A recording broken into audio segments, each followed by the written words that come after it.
Chair of Council, Mrs. Neate, and fellow council members, colleagues, parents, friends of the college, and of course, most importantly, students, especially those of you attending your final speech night. I add my very warm welcome to you all.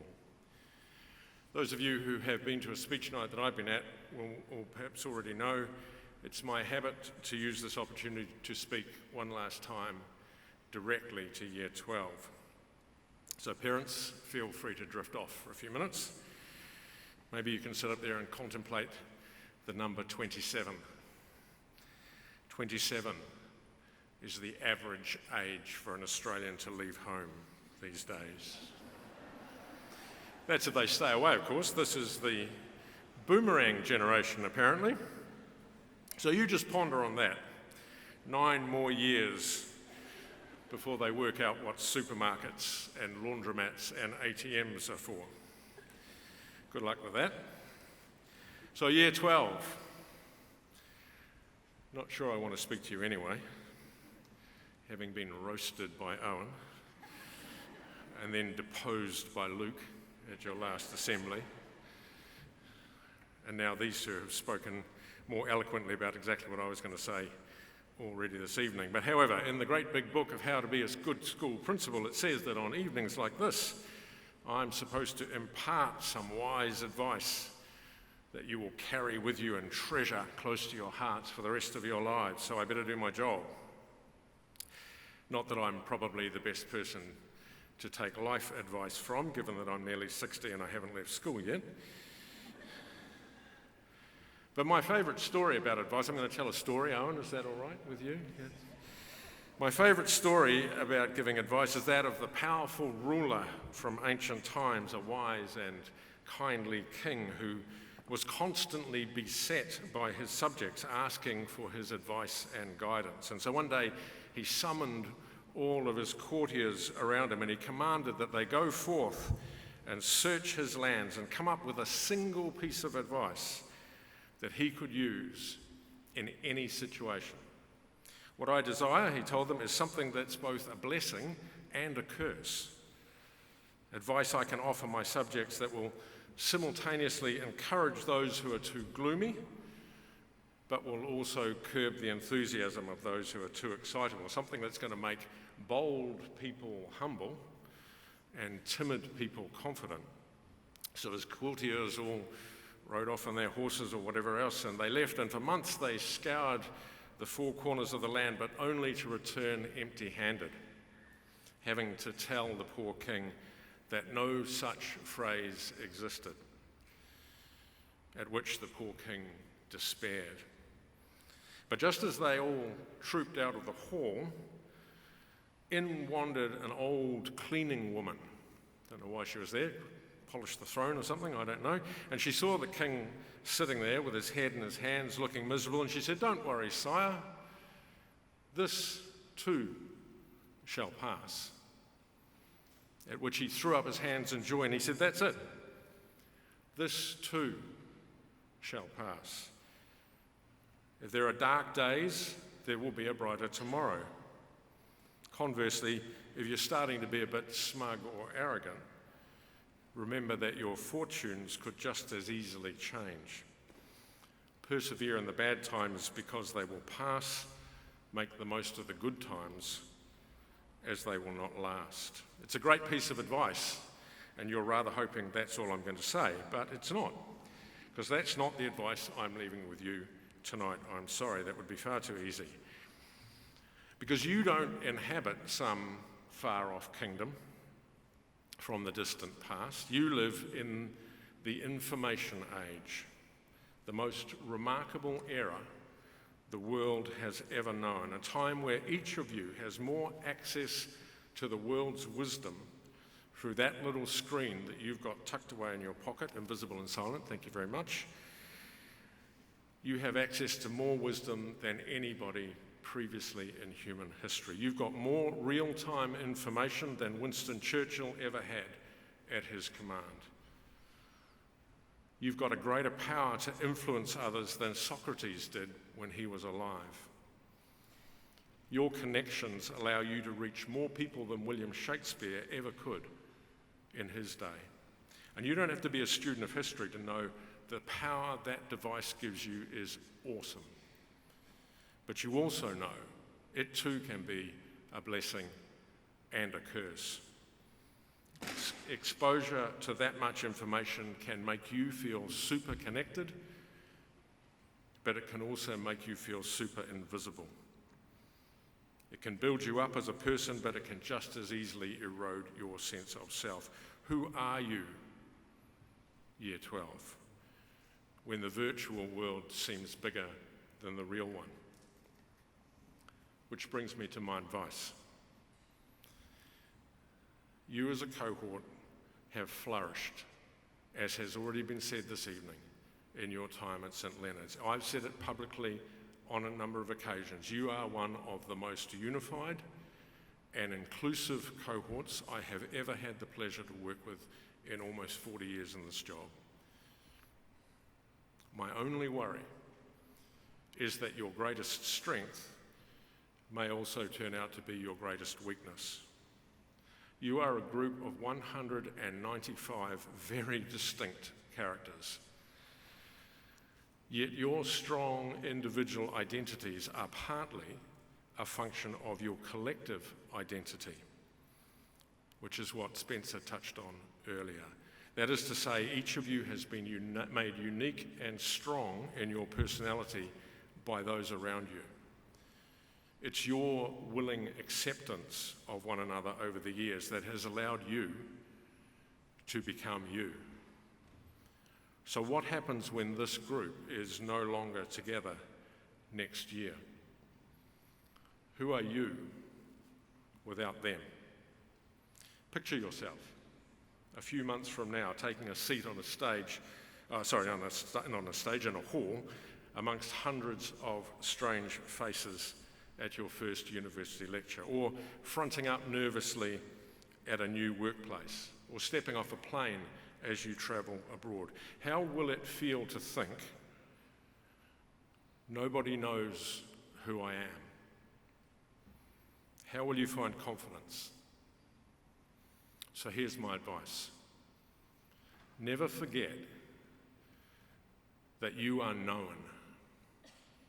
That's my modern day equivalent of "this too shall pass." It's a phrase for every situation. Hang on to the fact that you are known.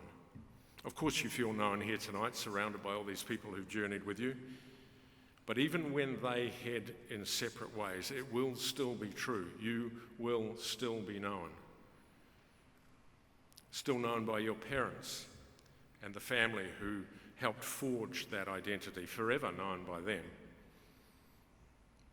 Still known by those people out there who taught and mentored you all the years at St Leonard's. You know that motto you've heard so often around the college, known, nurtured, loved? We didn't just make that up. It's not just a marketing slogan, and it didn't just apply while you wore our uniform. You will always be seen and remembered by us, and we will follow the trajectory of your lives with great pride. And of course you will remain known to the friends sitting around you. Some of them will stay close for years, others may drift. But you will always be known to them in mind and memory for who you are today. This room is packed with people who are deeply invested in your lives. So I want you to remember that if you have a little wobble next year, if your new world suddenly seems large and impersonal and prompts a crisis of confidence about who you are or whether you fit in, I want you to remind yourself, you are known. A word of warning as well. Just like the "this too shall pass," my phrase cuts both ways. You are known is intended as a reassurance, but it's also a caution. Just as I promise you, you will always be seen when you are hurting, neither will you ever be invisible if you hurt others. And that's especially true of your identity online. The greatest fallacy of the virtual world is the myth of anonymity, the false belief that what you do or say online is somehow not real. No real-world responsibility for what you might post or text or tweet. You know that's not true. Ultimately, you are known and therefore accountable. So you always remember the grandma rule. You know the grandma rule. Never post anything online that you would not happily do or say in a room in front of your grandmother. Unless, of course, your grandmother's an anti-social criminal sociopath, I suppose, but I'm sure she isn't. Go for your grandfather in that case. And while I'm on my favourite topic for the last time of these things,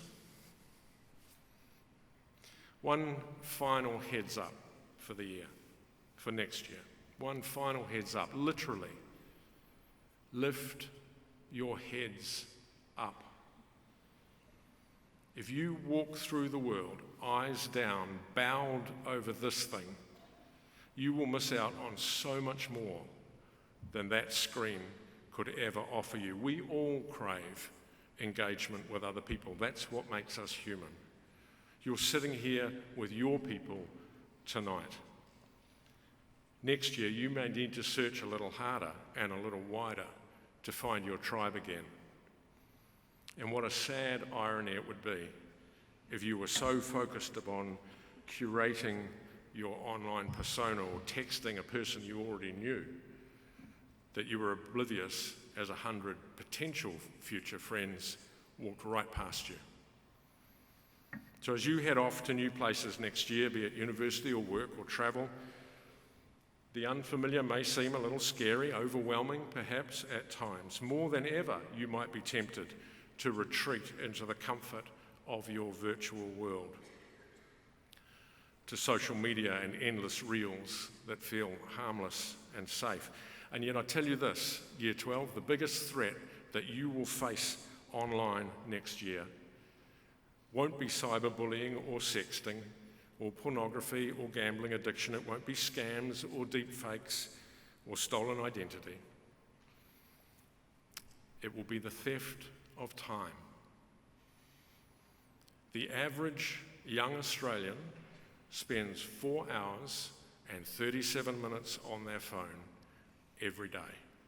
That is the equivalent of 1 whole day per week, which is 9 half-hour catch-up over coffee conversations they didn't have.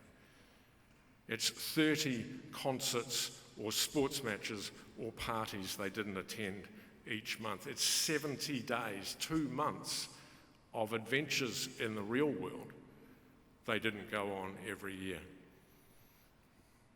4 hours and 37 minutes a day consuming Instagram and TikTok will net you precisely nothing of value. You will be no wiser, no wittier, no wealthier. My suggestion? Get a photo of a favourite moment in the outdoors that you spent with friends, these friends, during your time at St Leonard's, just as Spencer referred to earlier. Maybe a tent selfie from a hike or a group shot from Camp Ibis. Any fond memory you've got, get that photo and make it the screensaver on your phone so that every single time your eyes drop to that screen, you're reminded that there's a real world full of real people out there, a little visual prompt to lift your head up and make yourself known once more. Because I tell you this with confidence, Year 12, you are worth knowing. Without the STL Jazz Band, you are still a musician. Without the rest of your ACS team, you're still an athlete. Without walking through the gates on South Road every morning, you're still a Leonardian, and even without the close fellowship of the class of 2024, you are still valued and valuable. You're still loved and lovable. And we're all here tonight to respect and salute you because we know you. You're leaving St Leonard's, but wherever you're headed, it's not leaving you. I don't want to close now sounding like Dr. Zeus, but you know you have been known here and you will be known there. And we know the people you are will flourish everywhere. Go well.